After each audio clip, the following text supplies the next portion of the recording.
প্রিয় দর্শক, আপনাদের প্রত্যেককে শুভেচ্ছা জানাচ্ছি এনটিভির প্রতিদিনকার আয়োজন স্বাস্থ্য প্রতিদিন অনুষ্ঠানে। দর্শক, আজকের পর্বে আপনাদের সঙ্গে আছি আমি ডাক্তার সাখাওয়াত হোসেন। প্রিয় দর্শক, আপনারা নিশ্চয়ই জানেন আজ বিশ্ব ক্যান্সার দিবস। ক্যান্সার বিষয়ে সচেতনতা তৈরির জন্য সারা পৃথিবীব্যাপী এ দিনটি পালন করা হয়। সেই একই ধারাবাহিকতায় বাংলাদেশেও এ দিনটি পালিত হচ্ছে। তাই আমাদের আজকের আলোচনার বিষয় ক্যান্সার প্রতিরোধে আমাদের করণীয়। এ বিষয়ে কথা বলবার জন্য আমাদের সঙ্গে স্টুডিওতে উপস্থিত আছেন একজন ক্যান্সার প্রতিরোধ বিশেষজ্ঞ। চলুন দর্শক, অনুষ্ঠানের শুরুতেই আমরা পরিচিত হয়ে নেই আমাদের আজকের অতিথির সঙ্গে। ডক্টর মোহাম্মদ হাবিবুল্লাহ তালুকদার রাশকিন 1963 সালের ডিসেম্বরে জামালপুর জেলায় জন্মগ্রহণ করেন। তিনি 1988 সালে ময়মনসিংহ মেডিকেল কলেজ থেকে MBBS ডিগ্রি অর্জন করেন। এরপর তিনি চিকিৎসা বিজ্ঞানে উচ্চতর MPH ডিগ্রি লাভ করেন। বর্তমানে তিনি জাতীয় ক্যান্সার গবেষণা ইনস্টিটিউট ও হাসপাতালের ক্যান্সার এপিডেমিওলজি বিভাগের বিভাগীয় প্রধান হিসেবে কর্মরত আছেন। স্যার, আপনাকে আমন্ত্রণ জানাচ্ছি আমাদের অনুষ্ঠানে। ধন্যবাদ। স্যার, আমি বলছিলাম যে আজ বিশ্ব ক্যান্সার দিবস। অনেকেই হয়তো খোঁজ রাখেন এবং জানেন, যারা জানেন না তারাও জেনে নিলেন। এই দিবসটি সারা পৃথিবীতে পালিত হচ্ছে যেহেতু এটা বিশ্ব ক্যান্সার দিবস। বাংলাদেশে ক্যান্সার প্রতিরোধে সচেতনতা তৈরির জন্য বা এই বিষয়ে কর্মপরিকল্পনা নেয়ার জন্য এই দিবসকে ঘিরে কি কি কর্মপরিকল্পনা নেওয়া হয় এবং সেই সঙ্গে যদি একটু বলে দেন আজকের দিবসের মূল প্রতিপাদ্য বিষয় কি? ধন্যবাদ। সারা পৃথিবীতেই পালিত হয় 4 ফেব্রুয়ারি বিশ্ব ক্যান্সার দিবসের উপলক্ষে। এর মূল লক্ষ্যটা হলো যে সারা পৃথিবীতেই ক্যান্সারের বিরুদ্ধে যে প্রতিরোধ বা যুদ্ধ আমরা বলি, এই যুদ্ধে সারা পৃথিবীর মানুষকে একসাথে করার জন্য একটা মাধ্যম হিসাবে এই বিশ্ব ক্যান্সার দিবসটি উদযাপন করা হয় এবং বাংলাদেশেও এটি যথাযথভাবে উদযাপিত হচ্ছে। আমরা আপনি বলেছেন যে প্রতিরোধের জন্য এবারের যে প্রতিপাদ্য বিষয়টি হলো যে উই ক্যান আই ক্যান। এইবার না শুধু, এটা কিন্তু 2016 সাল থেকে 18 সাল পর্যন্ত 3 বছরের জন্য এই প্রতিপাদ্যটি রাখা হয়েছে যে উই ক্যান আই ক্যান, আমরা পারি আমি পারি। এখানে কি পারি, এটা দ্বারা কি মিন করা হচ্ছে? আমরা পারি আমি পারি। এবং আবারও বলি আপনার কথার সূত্র ধরে যে মূলত কাজটি হলো প্রতিরোধ। ক্যান্সার প্রতিরোধের জন্য আমরা, অর্থাৎ সবাই মিলে কিছু কাজ করণীয় আছে। সেখানে সরকার যেমন আছে, জনগণ যেমন, সকল ক্যান্সার চিকিৎসক যেমন বলি, সার্ভাইভার বলি, বা সাধারণ মানুষ, মিডিয়া, সবার একটা ভূমিকা আছে। এখানে আমাদের কিছু রোল আছে। আবার ব্যক্তিগতভাবে একজন মানুষ যে অবস্থানে থাকুন না কেন, উনি যে পেশাতেই থাকুন, যে অবস্থাতে থাকুন, ওনারও কিন্তু কিছু করার আছে এই ক্যান্সার প্রতিরোধে। এই বিষয়টাকেই হাইলাইট করা হয়েছে এইবারের এই প্রতিপাদ্য। এই জন্য 3 বছর একই টানা এরকম কখনো হয় না। এখানে আমরা বলছি যে উই ক্যান, আমরা যৌথভাবে যেটা পারি, যেমন আমরা ক্যান্সারের বিরুদ্ধে যে কিছু অ্যাকশন নেওয়ার আছে সেটা রাষ্ট্রীয়ভাবে, সরকারিভাবে, যেমন আমাদের দেশে যেমন স্বাস্থ্য মন্ত্রণালয়, এবং আমরা বলি এখন মাল্টি সেক্টরাল অ্যাপ্রোচ, মানে অনেকগুলো মন্ত্রণালয় নিয়েও কিছু কাজ করণীয় আছে, সেটা যেমন করণীয় আছে। এবং সেখানে আমরা বলি যে মানুষকে উদ্বুদ্ধ করাটাও একটা সম্মিলিত কাজ। এবং ক্যান্সার চিকিৎসার যে আমি একটা ব্যবস্থা করে দেব, ক্যান্সার নির্ণয় এবং চিকিৎসার জন্য ব্যবস্থা করে দেওয়াটাও কিন্তু আমাদের সবার কাজ। আবার একই রকম উদাহরণ দিচ্ছি যে ব্যক্তিগতভাবে আমি যেটা পারি, আমি নিজেকে স্বাস্থ্যকর জীবনযাত্রার দিকে আমরা নিয়ে যেতে পারি। স্বাস্থ্যকর জীবনযাত্রা, আমরা জানি যে ক্যান্সারের যে রিস্ক ফ্যাক্টরগুলো আছে এগুলি ম্যাক্সিমামই হলো আমাদের লাইফস্টাইল, অর্থাৎ জীবনযাত্রা সম্পর্কিত। যেমন আমরা তামাকের কথা বলি 1 নম্বর, আমরা বলি স্বাস্থ্যকর খাবারের কথা বলি, অস্বাস্থ্যকর খাবারের কথা বলি, আমরা যে কায়িক পরিশ্রমের অভাবের কথা বলি, যেগুলি ক্যান্সারের মূল কারণ আমরা বলি। তারপর আরও কিছু সামাজিক বিষয় আছে, বিয়ের বয়স থেকে শুরু অনেক কিছু। এই সব এখানে কিন্তু একজন ব্যক্তিরও কিছু করার আছে। যেমন আমি নিজে যদি এই ব্যবস্থাগুলো নেই, তাহলে কিন্তু আমি একজন চিকিৎসক, এখানে আমি ব্যক্তিগতভাবে ওই দায়িত্বটুকু নিজে সুস্থ থাকার পাশাপাশি অন্যদেরকেও কিন্তু আমি একটু সময় দিতে পারি। আমি যখন চেম্বারে একজন রুগীকে যদি একটু 1 মিনিট সময় বাড়তি দেই আমরা, তাহলে কিন্তু একজন রুগীকে মোটিভেট করতে পারি। আবার একজন সংবাদকর্মী কিন্তু ব্যক্তিগতভাবেও কিছু করণীয় আছে, ওনার একটা রিপোর্টের এক খোঁচা একটু লিখে দিতে পারেন। এইভাবে আমাদের বলা হয়েছে যে আমরা যৌথভাবেও কিছু করণীয় আছে, এককভাবেও কিছু করণীয় আছে। আপনি বলছিলেন যে আমাদের দেশে কী ধরনের পদক্ষেপ নেওয়া হচ্ছে। প্রথমত আমরা বলি ক্যান্সার প্রতিরোধের আমরা বলি 3টা মাত্রা আছে। একটা হলো প্রাথমিক পর্যায়ে প্রতিরোধ, অর্থাৎ যা করলে ক্যান্সার হবে না। এবং আমরা জানি যে 3 ভাগের 1 ভাগ ক্যান্সার কিন্তু প্রাথমিক প্রতিরোধ করা যায়, যে এগুলি থেকে আমরা দূরে থাকতে পারি। আমি আবার বললাম যে প্রধান যে ঝুঁকিপূর্ণ উপাদানগুলি আছে সেগুলি থেকে যদি আমরা দূরে থাকি। দ্বিতীয় পর্যায়ের প্রতিরোধের মধ্যে আসে প্রথমত সূচনায় ক্যান্সার নির্ণয় এবং চিকিৎসা করে সুস্থ করে তোলা, এই দুটো মিলে হলো দ্বিতীয় পর্যায়ের প্রতিরোধ।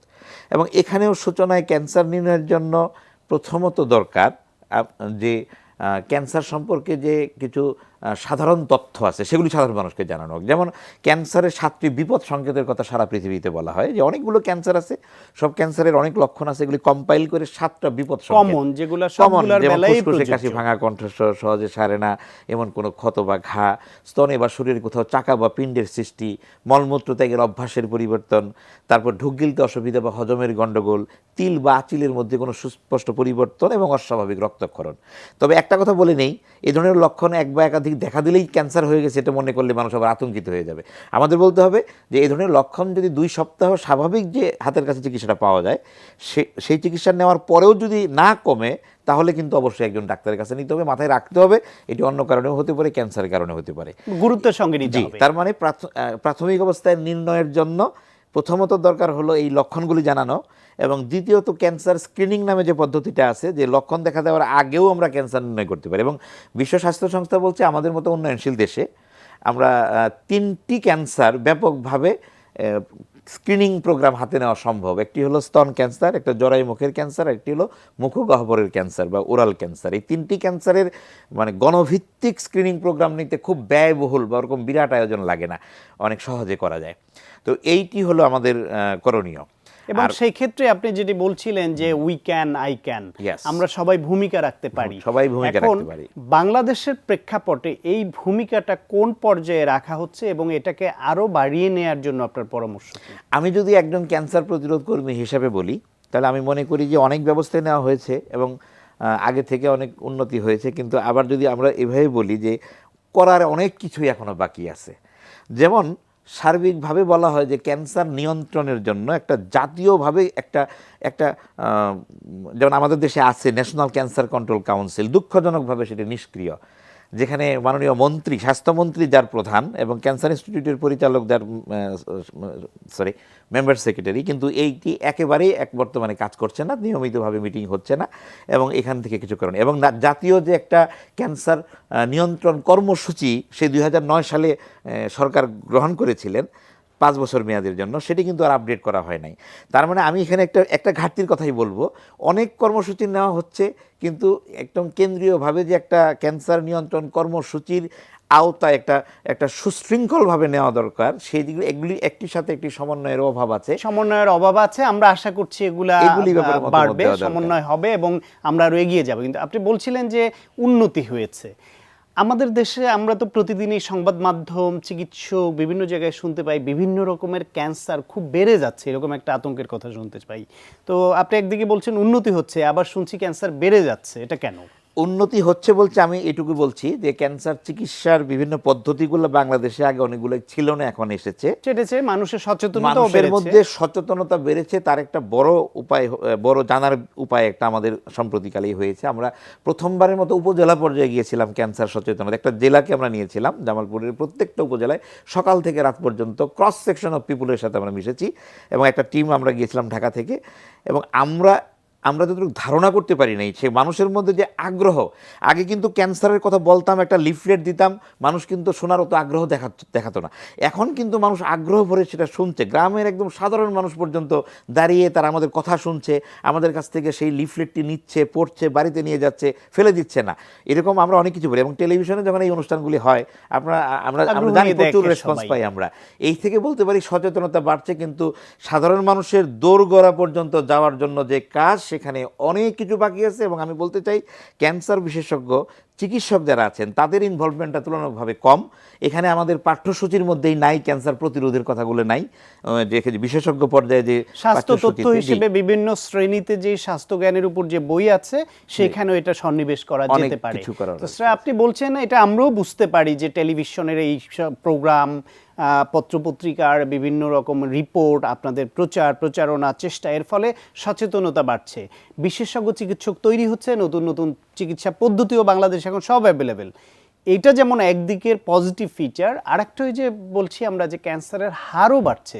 ক্যান্সার বাড়ছে কেন? এখানে মূল কারণ আমাদের সুনির্দিষ্ট না থাকলেও আমরা শুনতে পাই। আমি বলি এই বিষয়টা সুনির্দিষ্টভাবে বলার হলো যে আমরা একটু মোটা দাগে বলতে গেলে যে আমাদের যে বিশ্বায়ন বা গ্লোবালাইজেশন এবং আমাদের যে নগরায়নের ফলে আমাদের দেখেন ক্যান্সারের রিস্ক ফ্যাক্টরগুলো কিন্তু আমরা পাচ্ছি কিভাবে?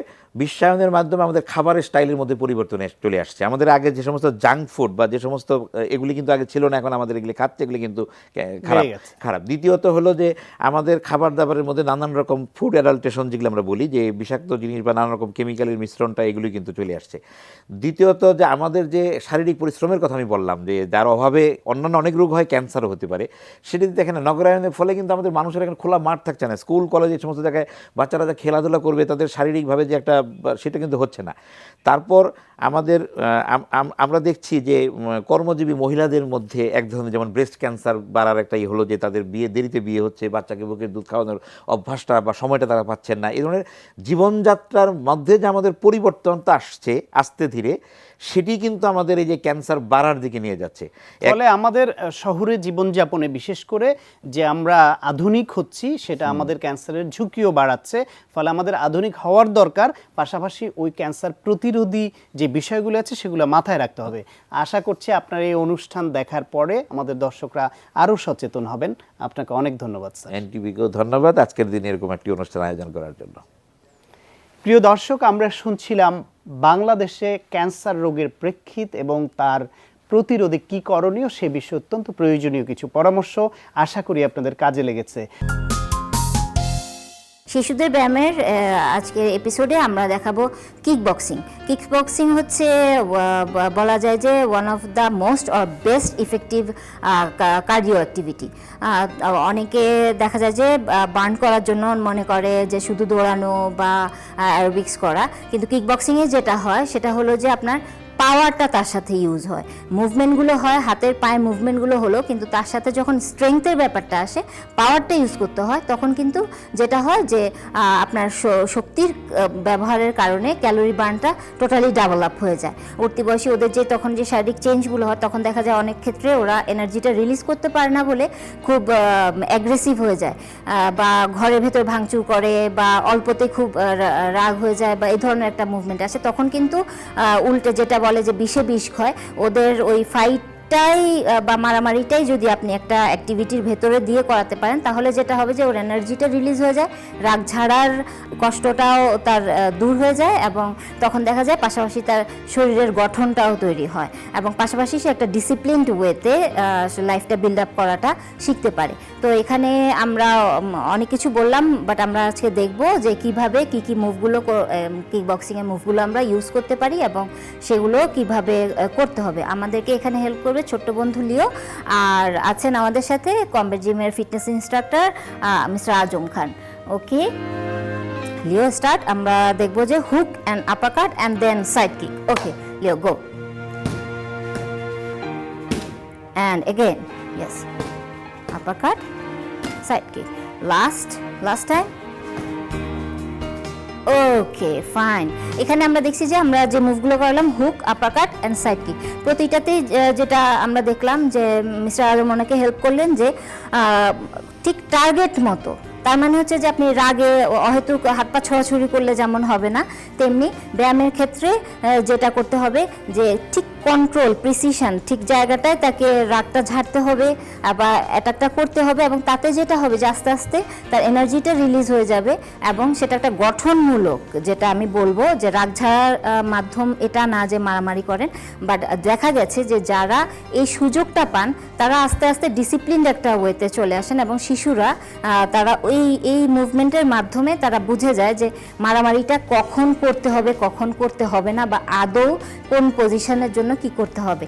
তো এখানে আমরা দেখলাম যে হাতের এবং পায়ের কাজটা হলো, পাশাপাশি যখন সে পাওয়ারটা ইউজ করলো তখন যেটা হলো যে তার ক্যালোরি বার্ন আপটা ডাবল হয়ে গেল। সো কনসেন্ট্রেশন, পাওয়ার, অ্যাঙ্গার ম্যানেজমেন্ট, সব কিছু যেটা আমাদের শিশুদের গঠনের জন্য খুব দরকার, পুরোটাই কাজই আমাদের এখানে আমরা কাভার আপ করলাম। গলায় কাটা বিঁধে যাওয়া যে কতটা অস্বস্তিকর এবং বেদনাদায়ক, এটি যার বিঁধেছে তিনি জানেন। তাই চলুন হঠাৎ গলায় কাটা বিঁধে গেলে চিকিৎসকের কাছে যাওয়ার আগে আমরা কি করতে পারি সে বিষয়ে শুনি আজকের প্রাইমারি কেয়ার। অনিচ্ছা সত্ত্বেও আমাদের গলায় কাঁটা আটকে যেতে পারে, সেই ক্ষেত্রে আপনার করণীয়গুলো কি? প্রথম করণীয় হচ্ছে যে শিশুরা যারা মাছের কাঁটা খেতে পারে না তাদেরকে সাহায্য করা এই কাঁটাটি আলাদা করার জন্য। তারপরে যদি দুর্ঘটনা ঘটে যায় ভয়ের কোনো কারণ নাই, বেশিরভাগ ক্ষেত্রে কোনো ধরনের সমস্যাই সাধারণত হয় না। তবে আমাদের একটি প্রবণতা হচ্ছে গলায় কাঁটা বিঁধলে আমরা যেটি করি সেই কাঁটাটিকে আমরা সেখান থেকে সরিয়ে নিতে চাই। সেজন্য অনেকে দেখা যায় যে ভাতটাকে দলা করে একবারে ঢোক গিলে সেটিকে গিলতে চান, কেউ কলাকে গিলে নিয়ে সেটাকে ঢুকাই দিতে চান। আপনি যেটাই করবেন না কেন সেটি কিন্তু আরও ভয়ানক কারণ হতে পারে, কারণ কাঁটাটি হয়তো ঝুলে থাকতে পারে, আপনি এই কাজটি করতে গিয়ে কাঁটাটি আরও বিঁধে যেতে পারে। বেশিরভাগ সময় আসলে কি হয়, কাঁটাটি আসলে গলায় থাকে না, সে একটু গলায় খোঁচা মেরে আপনার পেটের ভিতরে চলে যায়। এই যে খোঁচা যে জায়গাটাতে মারলো বা যে জায়গায় আপনি খোঁচা পেলেন সেখানে কিন্তু ব্যথা হয়। তখন অনেকে মনে করে যে আমার গলায় কাঁটাটা রয়ে গেছে, আসলে বেশিরভাগ সময় দেখা যায় কাঁটাটা থাকে না। তারপরও যদি দেখা যায় যে সে অসুস্থ বোধ করছে বা মনে হচ্ছে যে হ্যাঁ আমার কাঁটাটা রয়ে গেছে বা বাইরে থেকে দেখা যায়, তার সেক্ষেত্রে করণীয় হচ্ছে যে নিকটস্থ হাসপাতালে নিয়ে যাওয়া। যারা ঢাকায় আছেন তারা বক্ষব্যাধি হাসপাতালে অথবা একজন নাক কান গলা বিশেষজ্ঞ অথবা যে কোনো ইমার্জেন্সি বিভাগ আছে একটি মেডিকেল কলেজে বা হাসপাতালে, সেখানে নিয়ে যেতে পারেন এবং ভয়ের কোনো কারণ নাই। তারা খুব দ্রুত এবং সহজ উপায়ে কাঁটাটি বের করে আপনাকে বা আপনার আত্মীয়কে সুস্থ করে তুলতে পারবেন। প্রিয় দর্শক, এখন আপনাদের জন্য রয়েছে স্বাস্থ্য প্রতিদিন আজকের হেলথ টিপস। একটানা দীর্ঘক্ষণ চেয়ারে বসে কাজ করবেন না, মাঝে মধ্যে উঠে পড়ুন, একটু হাঁটাহাঁটি করে আবার বসুন। কোমরে ও ঘাড়ে ব্যথা হওয়ার আশঙ্কা কমে যাবে। প্রিয় দর্শক, এই অনুষ্ঠান সম্পর্কে আপনার যে কোনো মতামত বা পরামর্শ থাকলে লিখে পাঠাতে পারেন এই ঠিকানায়। প্রযোজক স্বাস্থ্য প্রতিদিন, এনটিভি, বিএসসি ভবন, 7তলা, 102 কাজী নজরুল ইসলাম এভিনিউ, কারওয়ান বাজার, ঢাকা 1215। ফ্যাক্স 914338 থেকে 7 পর্যন্ত, অথবা ইমেল করুন স্বাস্থ্যপ্রতিদিন@ntvbd.com এই ঠিকানায়। প্রিয় দর্শক, স্বাস্থ্য প্রতিদিনের আগামী পর্বে আপনাদের জন্য যা রয়েছে, ক্যান্সার মানে হচ্ছে আসলে একটা অস্বাভাবিক বৃদ্ধি কোনো একটা কোষের। যেমন যদি আমরা সাধারণ ক্যান্সার ধরি, স্টোমাক ক্যান্সার বলেন বা লাং ক্যান্সার বলেন, সেখানে একটা জায়গায় একগুচ্ছ কোষ বেড়ে ওঠে এবং সেই কোষগুলো বাড়তেই থাকে আপন গতিতে, অস্বাভাবিকভাবে বাড়ে এবং অনিয়ন্ত্রিতভাবে স্বয়ংক্রিয়ভাবে বাড়তে থাকে। এবং যতক্ষণ পর্যন্ত তাকে কোনো থেরাপি বা কোনো ইন্টারভেনশনের মাধ্যমে তাকে থামানো না হয় ততক্ষণ কিন্তু এই বৃদ্ধিটা চলতেই থাকে। এক্স্যাক্টলি ব্লাড ক্যান্সারের মানে মূল উপাদান যেগুলো, সেটা হলো ব্লাডের কোষ, লোহিত কণিকা মূলত, যে যার ব্লাড ক্যান্সার হয়ে থাকে শ্বেতকণিকা মূলত লোহিত কণিকার হয়ে থাকে। তো আমরা জানি ব্লাডের ভিতরে যে কোষগুলো রয়েছে সেগুলো হলো শ্বেতকণিকার মধ্যে আমার শ্বেতকণিকা রয়েছে, অনুচক্রিকা রয়েছে এবং লোহিত কণিকা রয়েছে। এবং শ্বেতকণিকার মধ্যে আমাদের লিম্ফোসাইট আছে, গ্রানোসাইট আছে, কেমন। তো এই প্রত্যেকটা সেলেরই বা প্রত্যেকটা কোষেরই যখন অস্বাভাবিক বৃদ্ধি ঘটে তাহলে পরে সেটা ক্যান্সারাস হতে পারে।